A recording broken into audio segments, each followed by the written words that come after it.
Out of the night, the rocket. Under my knife, the skull.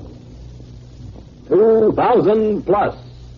Science fiction adventures from the world of tomorrow. The years beyond 2000 AD. 2000 plus presents The Rocket and the Skull.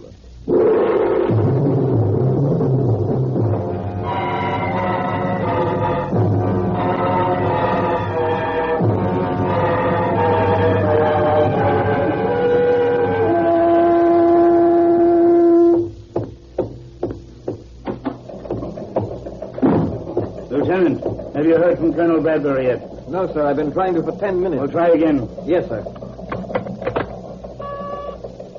B for base to R for rocket. B for base to R for rocket.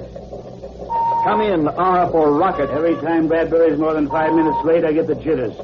He's too important for this project not to know where he is every moment. Yes, sir. B for base to R for rocket. Come in, R for rocket. Try a scanner beam. He should be on the all-clear level out of Detroit. Yes, sir.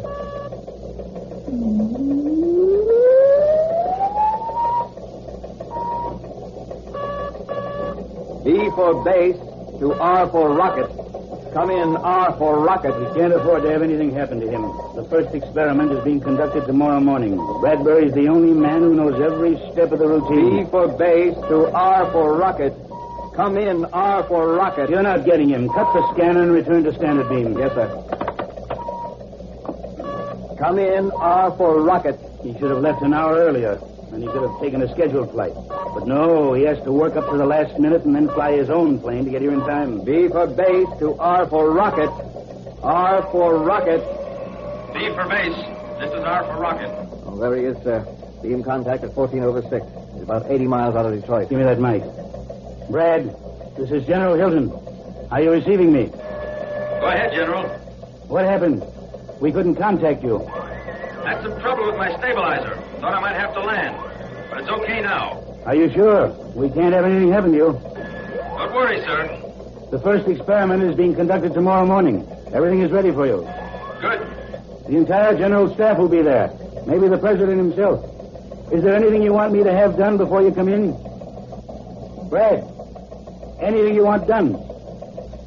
Hello, R for rocket. I'm not getting a response. B for base to R for rocket. Come in, R for rocket. Funny, sir, he was receiving clear as a bell. Come in, R for rocket. He said the stabilizer had been acting up. That can mean a lot of trouble at 700 miles an hour. What's that? Automatic distress signal, sir. Coming from Colonel Bradbury's plane. Hello, Crash Central. This is B for base. Automatic distress signal coming in on channel 420. Colonel Bradbury flying a rocket jet X-93. Hey. It stopped. B for base to Crash Central. Automatic signal ceased to register at beam contact 16 over 8. Carry out emergency crash procedures. Repeat. Colonel Bradbury's rocket jet X-93 has crashed on beam position 16 over 8. Check out.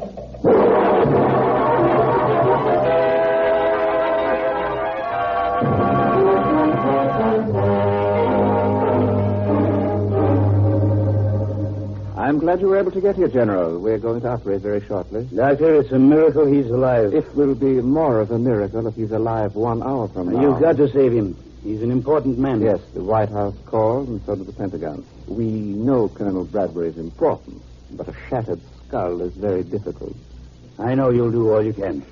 Stay right here, General. We'll keep you informed.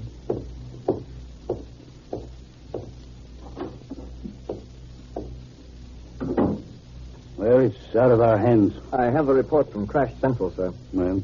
Apparently, Colonel Bradbury used the catapult parachute just before the plane crashed. Otherwise, he would have been killed instantly. When he was catapulted up, his chute didn't open. He fell into a group of trees. Poor Brad. It might have been better if he'd stayed in the ship. You heard what the doctor said? Yes, sir. A shattered skull. The one brain we need to carry out the experiment tomorrow, and this is what happened. Probe. Clamp. Sponge.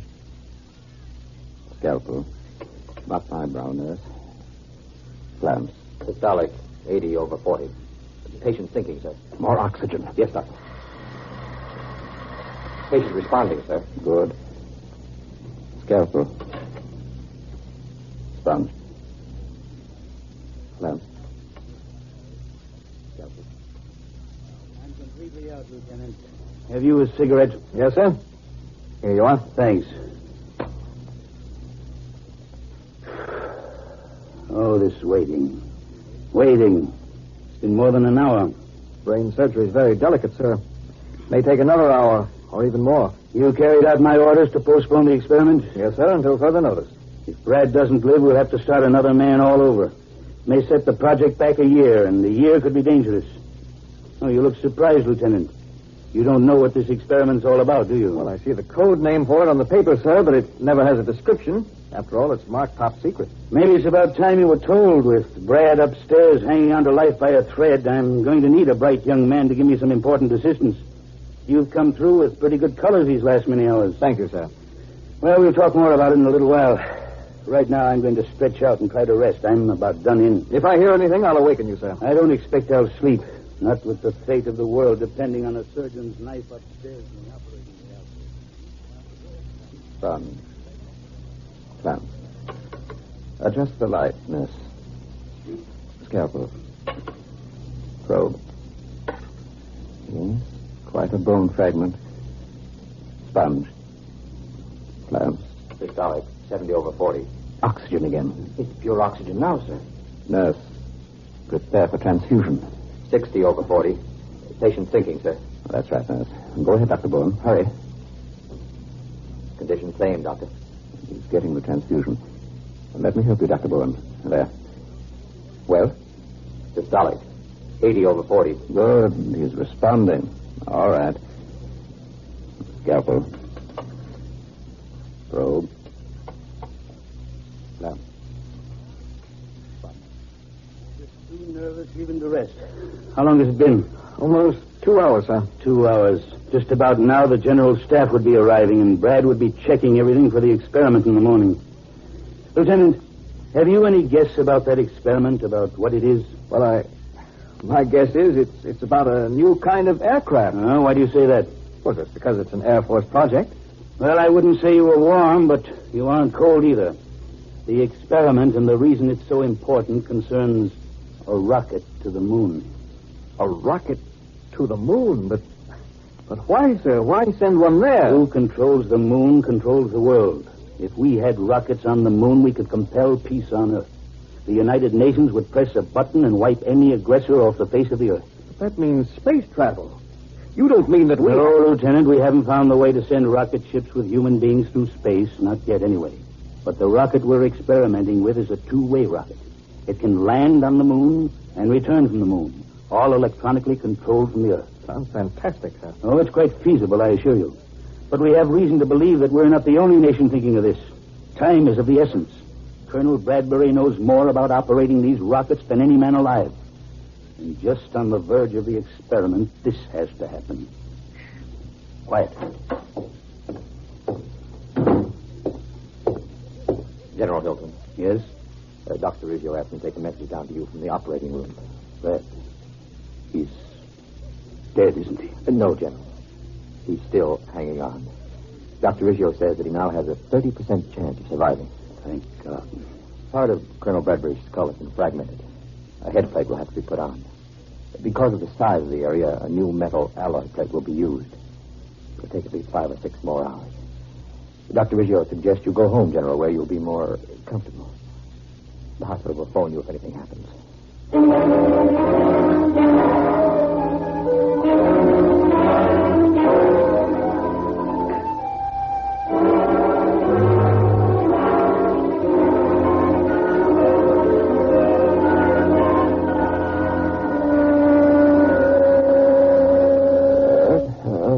He's coming out of it. Colonel Bradbury, can you hear me? This is Dr. Riggio. Nurse, open the blinds a little. Yeah, good. Now ease his back with the pillow. I'll hold him. Fine, thank you. 10 days since the operation, and he's just now coming out of it. He's a strong man. Almost any other person would have died. Colonel Bradbury. Colonel Bradbury, can you hear me? The base rocket are the rocket. He's beginning to talk. Nurse, have Dr. Keyes come in at once. Stabilizer off. The rocket. General. Wrong. Something wrong. It's all right, Colonel. Take it easy. You called for me. The nurse said he was coming out of it. He's talking erratically. Typical stuff. Rocket base. That sort of thing. Well, it's technical jargon. Air Force lingo. Mars. Martians. Mars? Martian? They use all sorts of code names. Mars is probably one of them. I think in about 48 hours he ought to be out of shock completely. We can call General Hilton. Tell him to come over day after tomorrow. Take it easy, Colonel. 6 months, and you ought to be in pretty good shape. Nurse, keep him comfortable. Dr. Keyes and I will leave now. Rocket. Stabilizer off. Wrong. Something wrong. Must call General. Call General Hilton. Mars. Martians. Mars.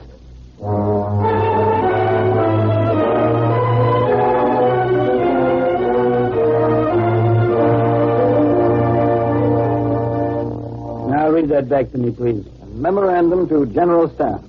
1. The new experiment is tentatively planned for April 3rd, 2000+6. 2. All security measures have been taken. 3. Although severely handicapped by Colonel Bradbury's absence, newly trained specialists will endeavor to fill the gaps. Anything more, General? No, Lieutenant. Sorry, I should say no, Captain. You like that extra bar? I certainly do, sir. Well, you've earned it, Bob. You've been a great help to me. Okay, note the memo is top secret and send it facsimile to the Pentagon. Oh, I'll take it. Never mind. General Hilton. Who? The President. Oh, yes, Mr. President. Of course, sir. Well, I've just prepared a memorandum, but that's only 2 weeks, Mr. President. We assumed about 60 days. Oh. Yes, sir. We'll work day and night to do it. Thank you, Mr. President.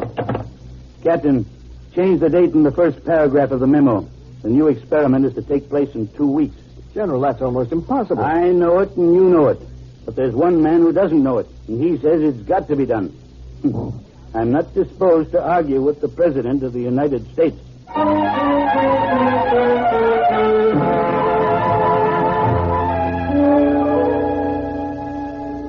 I'd like to double-check some of my notes on Colonel Bradbury with you. Of course, Doctor.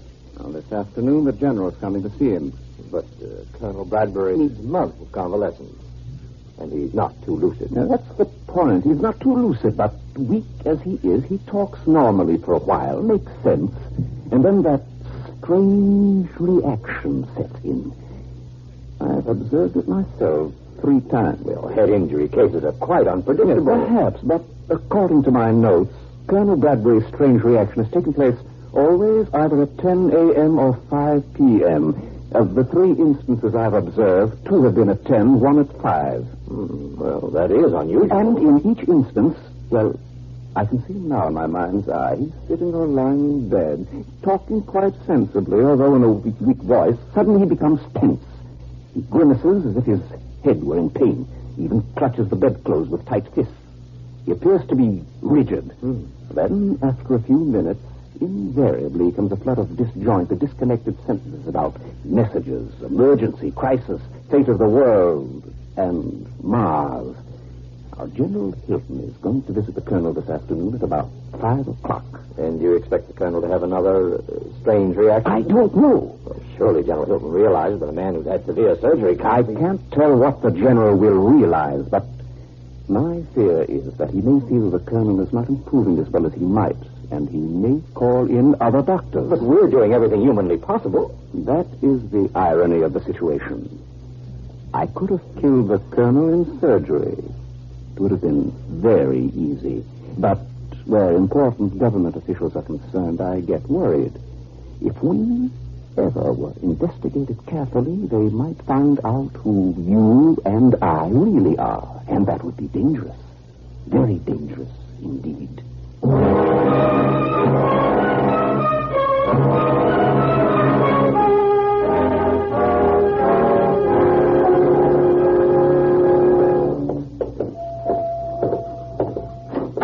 In here? Thank you, nurse.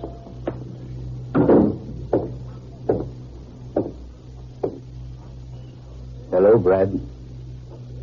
Hello, General. Understand you wanted to see me. I came as soon as I could. Sit down. Sure, Brad. Don't worry about me. Brad, we're rescheduling the experiment. Do you feel up to answering a few questions about it? Experiment. Something to tell you. Sure, Brad, sure. I know there's a lot you want to tell me, but well, you're still a sick guy, so suppose I just ask you a few questions and you answer them yes or no. That'll save your energy. Time. What time is it? Why, it's a few seconds before 5 o'clock. Why? Coming. Message coming. Message coming. What message?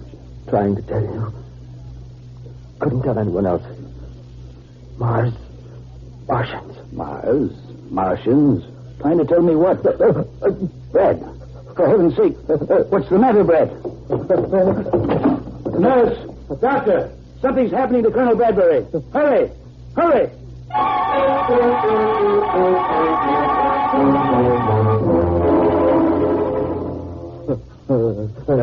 Colonel. Dr. Riggio, can you hear me? Mars. General Hilton is here, too. You remember? I'm sorry, General. Strange things happen to the human mind. His skull is a metal plate. Mars. Calling Mars. Earth calling Mars. Message. It's like a fit. Look at him. Agent reporting. Urgent. Calling Mars. You are received. Mars receiving your call. Proceed. Colonel Bradbury. Colonel. The nurse will try a hypo. Get one for me, please. Rocket to moon experiment will take place in 12 Earth days. Experiment. Certain injury to Colonel Bradbury will postpone project indefinitely. Thank you, nurse. Now I'll inject. You should relax in a moment. Bradbury incapacitated. Government has ordered experiment to proceed. Here are your further orders. The experiment must fail. You are to be certain that all steps are taken. There. The hypo has released his tension. He'll sleep now. He'll be all right when he awakens. Yes, but what happened to him, Doctor? I'm not certain, General, but in a few days we may be able to tell more. I know you're doing everything possible, Doctor, and we're grateful for your saving Brad's life. But mightn't it be wise to call in some specialists, some other doctors for consultation? There's so much information and advice we need from Colonel Bradbury. Call in other doctors? Well, General, I don't know that that's necessary. It's so strange watching him, almost as if he were listening to something. You know, now that I think of it, he did say something about a message. Do you think there's any connection? I hardly think so, General. After all, we didn't hear anything. No. I'm afraid it was just the erratic talk of a sick and injured brain.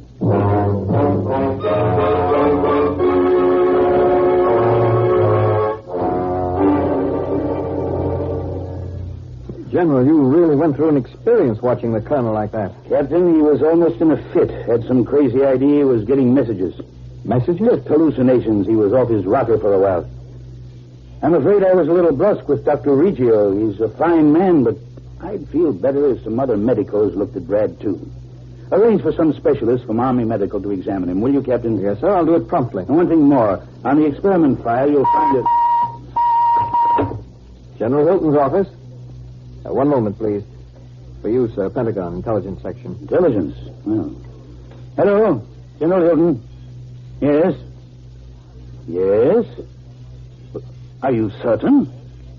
Well, have the President and the Chief of Staff been informed? Good. Yes, I'll be over in 15 minutes. Right. Order my car, Captain. Things are happening. Yes, sir.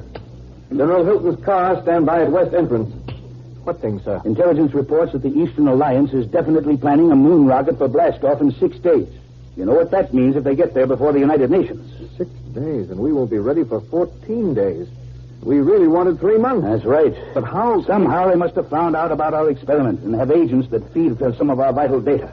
That's what the emergency meeting is about. Well, your car's ready, General. Good luck. We're going to need it, Captain. We're going to need it.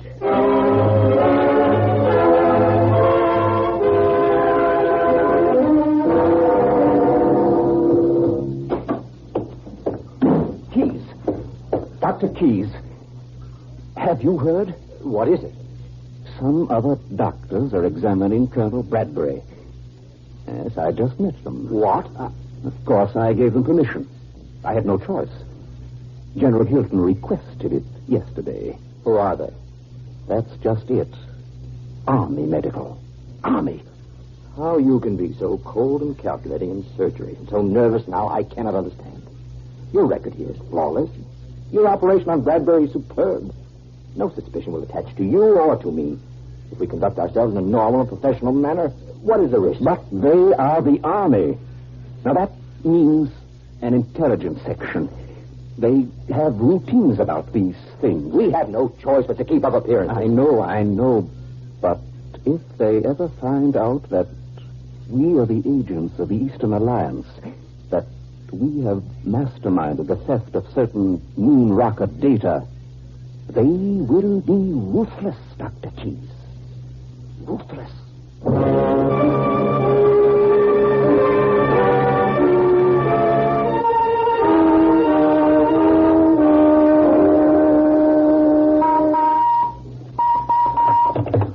General Hilton's office. Oh, I'm sorry, the general isn't here. This is his aide. No, sir, I don't know when he'll return. I suggest you place the information on our private facsimile line in code. Our extension is 83.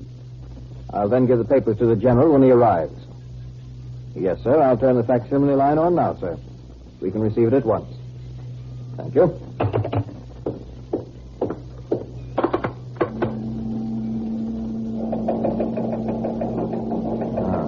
Coming in now. Report regarding Colonel Bradbury. Item 1. Good heavens, Dr. Reggio.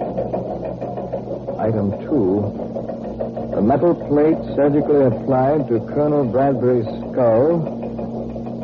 The metal skull plate. Martian voices. So that's what the Colonel's hallucinations are. It's fantastic. There, the message is ended. We must move quickly. Very quickly. Military police. Hello, General Hilton's office. At Central Hospital, there are 2 staff doctors, Dr. Reggio and Dr. Keyes. Right. Place them under arrest at once. Hello? Message headquarters, please. This is General Hilton's aide. When the general returns, tell him I'll be at Central Hospital talking to Colonel Bradbury.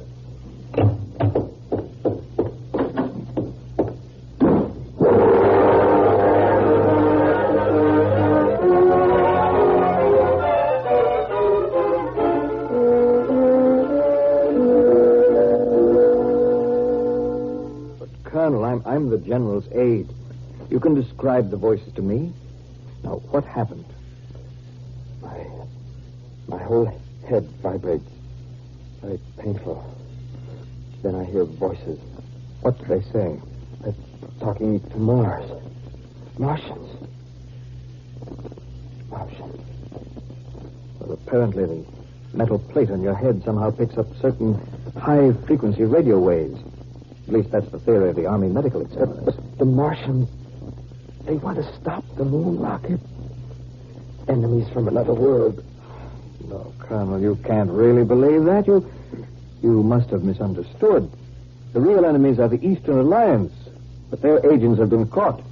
Their moon project won't take place for a long time as a result. Now, you just take it easy, sir.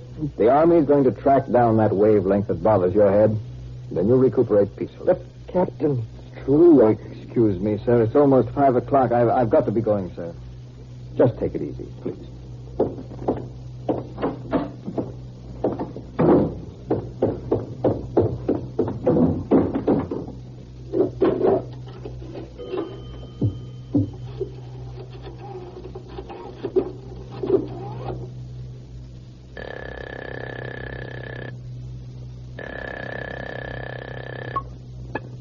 Yes. 83. 3, 8. 9, 1. 1, 9.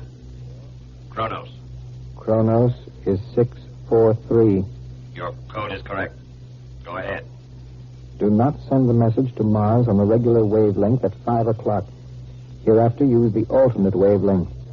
I will submit a report explaining how our communications were discovered. But you can report this. The Eastern Alliance agents have been captured by the Americans. This reduces the chances of the Earth sending a moon rocket from 2 to only 1. I will see to it that 1 does not succeed. Are you positive you can execute this plan?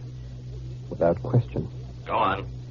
You may report to my superiors on Mars that their observation base on the moon is safe from discovery. Mars will continue to be the only planet controlling outer space. That is all. It shall be reported.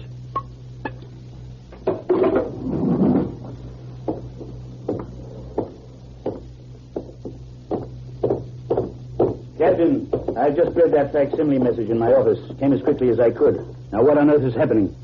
Nothing on Earth is happening, General. Now, what are you talking about? Why, I mean, everything's all right now, sir, isn't it? The Eastern Alliance has been taken care of, and there's reason to believe Colonel Bradbury's weird hallucinations won't recur anymore. Oh, those are the 2 best pieces of news I've heard all day. Captain, I don't know what I'd do without you. Thank you, sir. I just try to do the best I can for my country.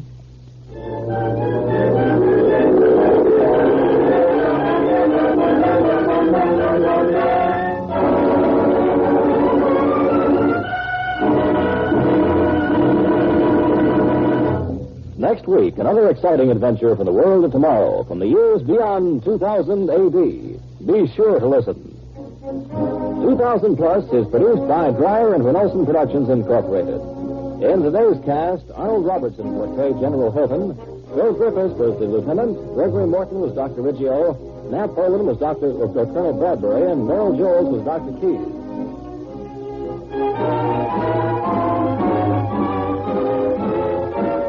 The orchestra was conducted by Emerson Buckley, music composed by Elliot Jacoby. Sound, Walt Shaver and Adrian Penner. Engineer, Bob Aldrich. This is Ken Marvin speaking. The